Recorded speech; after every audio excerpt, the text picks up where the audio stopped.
The sound of shattering glass cut through the elegant dining room like a knife. Janelle Washington stood frozen, watching expensive wine spread across the white marble floor, her hands trembling as she held the empty wine bottle. The entire restaurant fell silent. Every eye in the room turned toward her, and she could feel the weight of their stares pressing down on her shoulders like a heavy blanket. "You clumsy fool." The man's voice boomed across the restaurant, making Janelle's heart race. Mr. Richard Sterling, one of the wealthiest men in Atlanta, stood up from his table, his face red with anger. His expensive suit was stained with the red wine, and his eyes burned with fury. "Do you have any idea how much this suit cost? More than you make in a year, I guarantee it." Janelle's throat felt dry as sandpaper. She had been working at La Belle restaurant for 3 years, and nothing like this had ever happened before. Her hands shook as she bent down to start cleaning up the mess, but Mr. Sterling wasn't finished. "Don't you dare touch anything else," he shouted, pointing his finger at her. "You people are all the same, careless, lazy, and good for nothing. I should have known better than to expect decent service in a place that hires people like you." The words hit Janelle like physical blows. Around the restaurant, other diners whispered and pointed. Some pulled out their phones to record the scene. Janelle felt heat rise in her cheeks, not from embarrassment, but from a deep anger that started in her chest and spread through her whole body. She thought about her grandmother's words from that morning. Grandma Rose had been getting ready for another round of chemotherapy, her thin hands shaking as she tried to button her sweater. "Baby girl," she had said, "remember what I taught you. Sometimes the hardest thing in life isn't standing up for yourself, it's knowing when to stay silent and when to speak up." Now, standing in this fancy restaurant with broken glass at her feet and a powerful man screaming at her, Janelle knew this was one of those moments her grandmother had prepared her for. Mr. Sterling continued his rant, his voice getting louder. "I demand to speak to your manager immediately. People like you shouldn't be working in establishments like this. You belong in fast food, not fine dining." Tanya, Janelle's best friend and fellow waitress, rushed over with cleaning supplies. She gave Janelle a look that said, "Stay calm," but Janelle could see the anger in her friend's eyes too. Tanya had grown up in the same neighborhood as Janelle, and they both knew what it felt like to be looked down on because of the color of their skin. The restaurant manager, Mr. Stevens, hurried over, his face pale with worry. He knew Mr. Sterling was a regular customer who spent thousands of dollars every month. "Sir, I apologize deeply for this incident. We'll take care of your cleaning bill immediately and provide you with a complimentary meal." "A complimentary meal?" Mr. Sterling laughed bitterly. "Do you think that fixes this? I want this incompetent waitress fired immediately. I won't stand for this kind of treatment." Janelle felt something break inside her chest. Not from sadness, but from a strength she didn't know she had. She thought about her grandmother, who had taught in segregated schools and faced much worse than this. She thought about her mother, who worked 2 jobs to put Janelle through college. She thought about all the time she had bitten her tongue when customers were rude, all the time she had smiled when she wanted to cry. The broken glass crunched under her feet as she stood up straight, her back tall and proud. Every person in the restaurant was watching her, waiting to see what she would do. Some expected her to cry, others expected her to run away in shame. But Janelle Washington had been raised by strong black women who taught her that her worth wasn't determined by what others thought of her. Mr. Sterling was still talking, still demanding that she be fired, still using words that cut deep. But something had changed in Janelle's face. The fear was gone, replaced by a quiet dignity that seemed to fill the entire room. She looked directly at Mr. Sterling, her voice steady and clear when she finally spoke. "Sir, I apologize for spilling wine on your suit.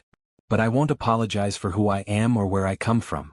The restaurant grew even quieter if that was possible. Mr. Sterling's mouth fell open slightly, as if he couldn't believe she was speaking back to him. "You want to know something about people like me?" Janelle continued, her voice growing stronger with each word. "We work hard for everything we have. We treat people with respect even when they don't deserve it. And we know the difference between having money and having class." The silence in the restaurant stretched like a taut wire ready to snap. Mr. Sterling's face had gone from red to purple, and Janelle could see the veins standing out on his forehead. She had never spoken to a customer like this before, but something deep inside her refused to back down. "How dare you speak to me that way?" Mr. Sterling sputtered, his fist clenching at his side. "Do you know who I am? I could buy this restaurant and fire every single one of you." But before Janelle could respond, a small voice cut through the tension like a ray of sunshine through storm clouds. "Daddy, why are you being so mean to the nice lady?" Everyone turned to see a little girl with curly brown hair and big brown eyes standing beside Mr. Sterling's table. She couldn't have been more than 8 years old, and she was looking up at her father with confusion and disappointment written all over her face. "Emma, go back to your seat," Mr. Sterling said sharply, but his daughter didn't move. "But Daddy, you always tell me to say please and thank you to people who help us. You said that's what good people do." The little girl's voice was clear and innocent, but her words hit the restaurant like thunder. Janelle felt her heart soften as she looked at the child. Despite everything that had just happened, she couldn't help but smile at the little girl's honesty. Mrs. Sterling, who had been sitting quietly at their table, finally stood up. She was an elegant woman with kind eyes, and Janelle could see she was embarrassed by her husband's behavior. "Richard, that's enough," she said quietly but firmly. "Patricia, stay out of this," Mr. Sterling snapped, but his wife walked over to where Janelle was standing. "I'm so sorry," Mrs. Sterling said to Janelle, her voice genuine and warm. "There's no excuse for how my husband just treated you. Please accept my apology." Janelle looked into the woman's eyes and saw real kindness there. "Thank you, ma'am. I appreciate that." Little Emma tugged on her mother's dress. "Mommy, can we help the lady clean up the glass? You always tell me we should help when someone makes a mess." The innocence of the child's words seemed to wake up everyone in the restaurant. Several diners who had been recording the incident quietly put their phones away, looking ashamed of themselves. Tanya, who had been cleaning up the broken glass, stood up and put her hand on Janelle's shoulder. "You okay, girl?" she whispered. Janelle nodded, but she could feel her emotions swirling inside her like a hurricane. Part of her was angry, part of her was hurt, and part of her was proud that she had finally stood up for herself. Mr. Sterling looked around the restaurant and seemed to notice for the first time that everyone was staring at him. But instead of shame, his face showed even more anger. "This is ridiculous. I'm a paying customer and I deserve respect." "Respect is something you earn, sir," came a voice from across the restaurant. An elderly black man in a military uniform stood up from his table. "And from what I just saw, you haven't earned any." Other diners began to murmur their agreement. A woman at a nearby table shook her head and said, "That poor girl was just doing her job." Mr. Sterling realized that the tide had turned against him.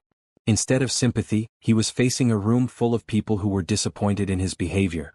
His business reputation was built on being seen as a respectable member of the community, and right now he looked anything but respectable. "Come on, Patricia. Emma. We're leaving," he said sharply, grabbing his jacket from the back of his chair. But his daughter didn't move. Instead, she walked over to Janelle and looked up at her with those big brown eyes. "I'm sorry my daddy was mean to you. He's not usually like this."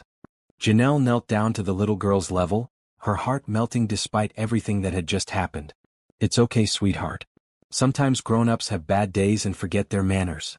"My name is Emma," the little girl said with a shy smile. "What's your name?" "I'm Janelle." "It's very nice to meet you, Emma." Emma reached into her small purse and pulled out a crumpled $5 bill. "This is my allowance money. Can I give it to you to say sorry for my daddy?" The gesture was so pure and innocent that Janelle felt tears spring to her eyes. Around the restaurant, she could hear people making soft sounds of sympathy and appreciation for the child's kindness. "That's very sweet of you, Emma, but you keep your allowance money. The fact that you want to help is more valuable than any money." Mrs. Sterling walked over and put her hand on her daughter's shoulder. "Emma, we need to go now."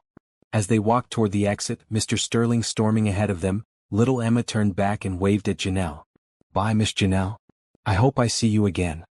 The restaurant slowly returned to normal, but Janelle could feel that something had changed. She had found her voice, and she had used it to stand up for herself in a way that made her grandmother proud. 3 days had passed since the incident at La Belle restaurant, and Janelle couldn't stop thinking about what had happened. She had expected to be fired immediately, but to her surprise, Mr. Stevens had pulled her aside after Mr. Sterling left and told her she handled the situation with more grace than the customer had shown. "That took real courage, Janelle," he had said. "I've been in this business for 20 years, and I've never seen someone stand up for themselves with such dignity." But Janelle wasn't thinking about courage as she sat in the waiting room of the cancer treatment center with her grandmother. Grandma Rose was getting her weekly chemotherapy, and the treatments were getting harder on her body each time. "Tell me about work, baby girl," Grandma Rose said, her voice weak but her eyes still bright with interest. "You seem different today. Something happened, didn't it?" Janelle had been trying to decide whether to tell her grandmother about the incident. Grandma Rose had enough to worry about with her illness, but she had always been the person Janelle turned to when life got complicated. "A customer was rude to me the other day," Janelle said carefully. "Really rude. But I stood up for myself like you taught me." Grandma Rose's eyes lit up with pride. "Good for you, child. What did you say to him?"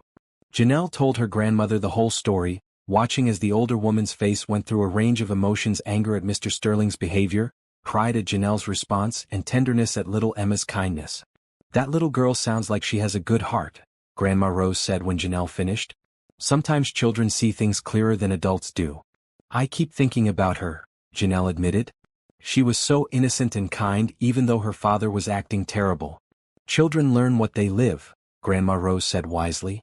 "If that little girl has kindness in her heart, she learned it from someone. Maybe not her father, but someone."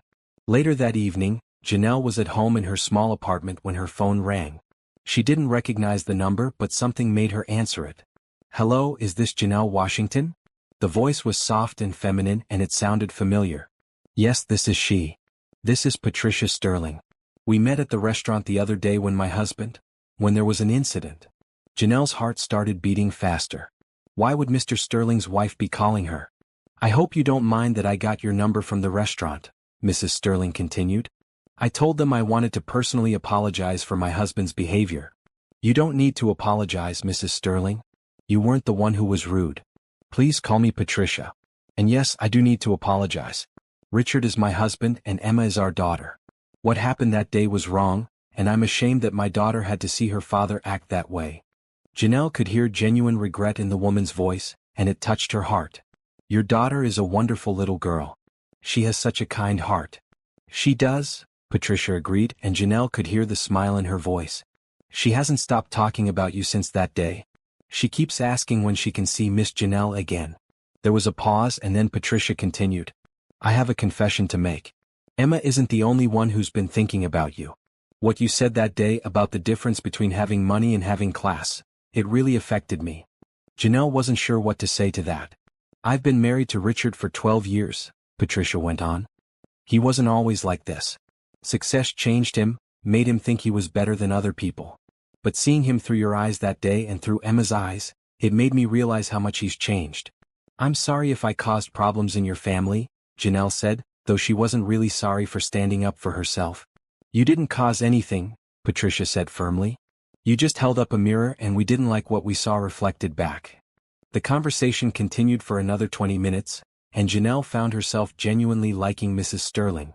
The woman was intelligent, kind, and clearly loved her daughter very much. "I have a favor to ask," Patricia said near the end of the call. "Emma has been begging me to see you again. I know this might sound strange, but would you be willing to meet us for lunch sometime? Not at La Belle, somewhere more casual." Emma would be thrilled, and honestly, so would I. Janelle thought about it. Every instinct told her to say no, to keep her distance from the Sterling family. But then she thought about little Emma's innocent face and her genuine kindness. "I'd like that," she heard herself saying. "But only if you're sure." "I'm absolutely sure," Patricia said with warmth in her voice. "Thank you, Janelle. This means more to me than you know." After they hung up, Janelle sat in her apartment thinking about how strange life could be. 3 days ago, she had been humiliated by a billionaire in front of a room full of people. Now his wife was asking to be her friend. She thought about what her grandmother would say about this situation, and she could almost hear Grandma Rose's voice. Sometimes the hardest situations lead to the most unexpected blessings. The small cafe where Janelle agreed to meet Patricia and Emma was nothing like the fancy restaurant where they had first encountered each other. It was a cozy place in downtown Atlanta that served comfort food and had checkered tablecloths instead of fine linen. Janelle arrived a few minutes early and chose a table near the window where she could watch for them. When Emma spotted her through the glass, the little girl's face lit up like Christmas morning. She tugged on her mother's hand and practically dragged her into the cafe. "Miss Janelle. Miss Janelle." Emma called out, running over to the table with her arms outstretched. Janelle stood up and caught the little girl in a warm hug. "Hello there, Emma. It's so good to see you again." Patricia followed behind, looking nervous but hopeful. She was dressed much more casually than she had been at the restaurant, jeans and a simple sweater instead of the elegant dress she'd worn before. "Thank you so much for agreeing to meet us," she said, giving Janelle a genuine smile. "Thank you for asking," Janelle replied, and she meant it. There was something about this woman and her daughter that had touched her heart.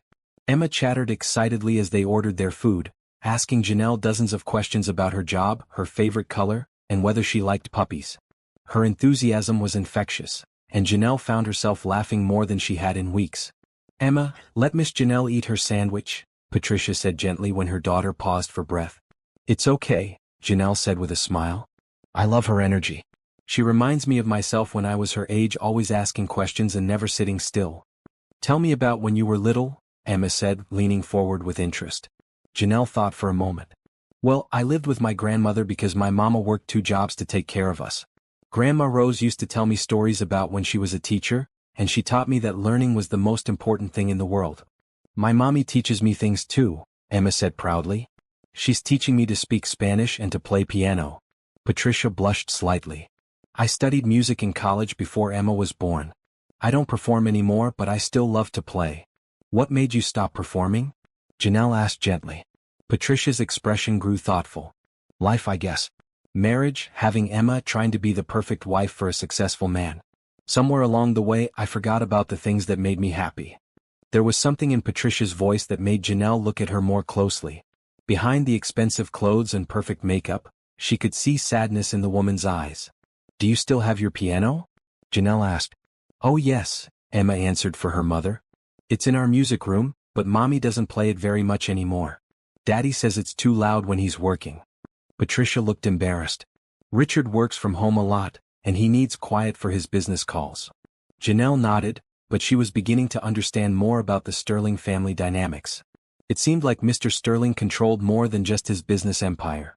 "Can you play something for us sometime?" Emma asked her mother hopefully. "Please? I bet Miss Janelle would love to hear you play." "Maybe someday, sweetheart," Patricia said softly. As they finished their lunch, Emma asked if she could go look at the dessert display case. When she was out of earshot, Patricia turned to Janelle with tears in her eyes.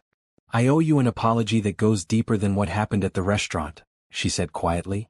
"I've been watching my husband treat people badly for years and I never said anything. I told myself it was just business stress, or that it wasn't my place to interfere. But watching him treat you that way, seeing it through Emma's eyes, I realized I've been part of the problem by staying silent." Janelle reached across the table and touched Patricia's hand. "You can't control what other people do. You can only control how you respond." "That's exactly what I've been thinking about," Patricia said.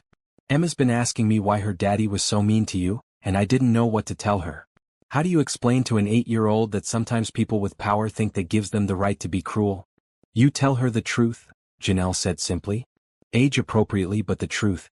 That everyone deserves to be treated with respect, no matter what their job is or what they look like.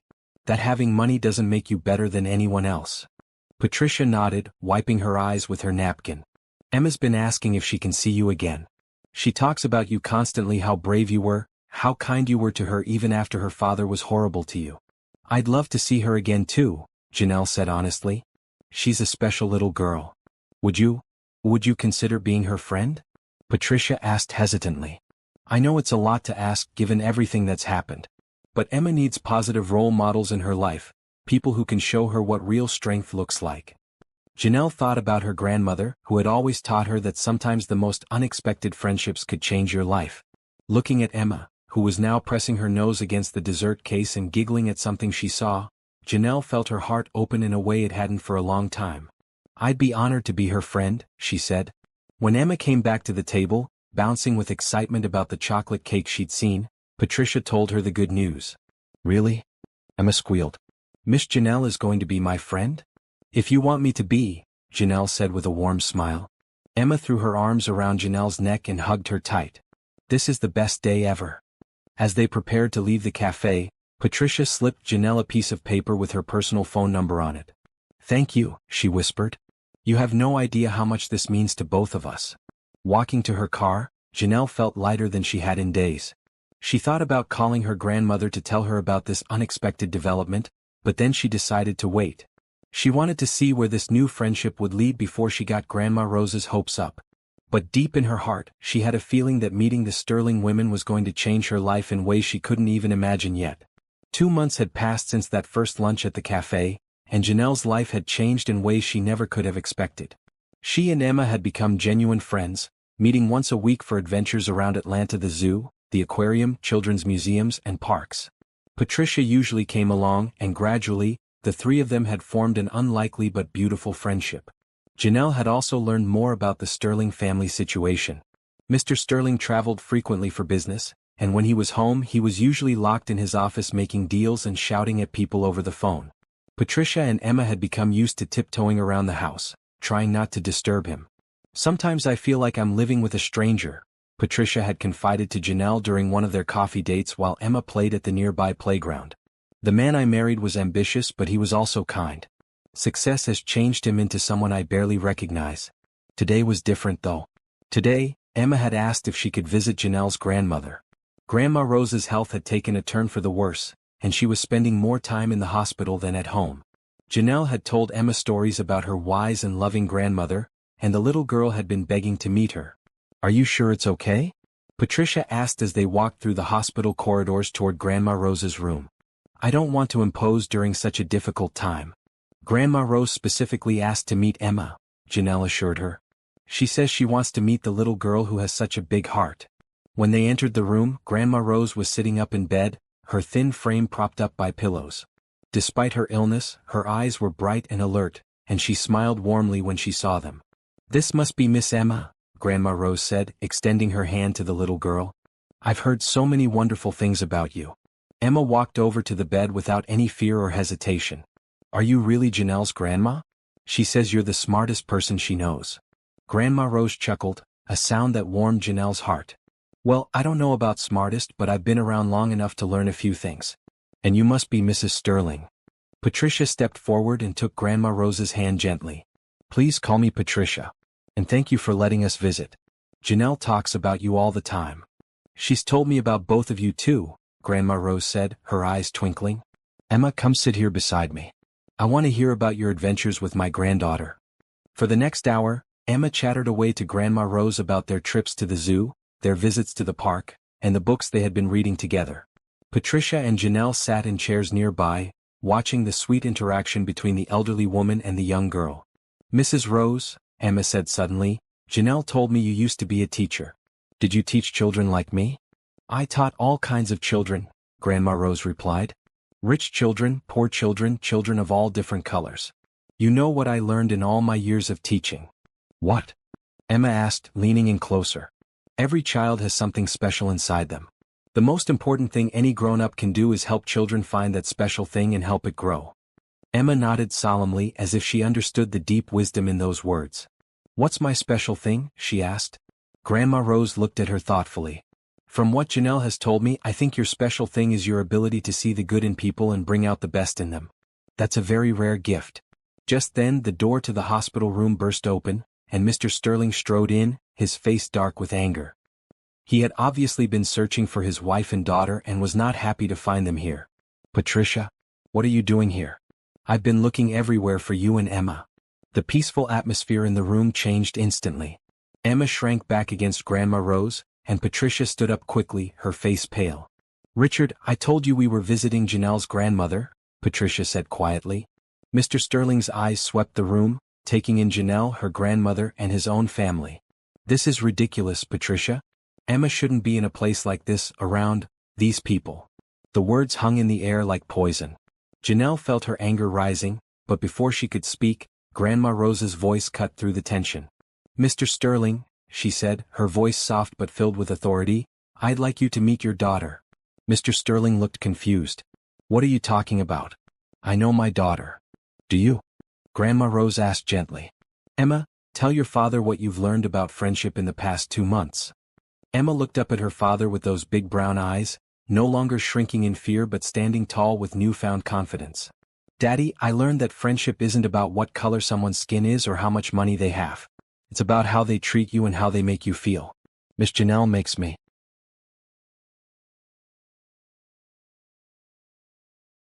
feel important and special. She listens to me and teaches me things and never makes me feel like I'm bothering her." Mr. Sterling's face began to soften slightly as he looked at his daughter.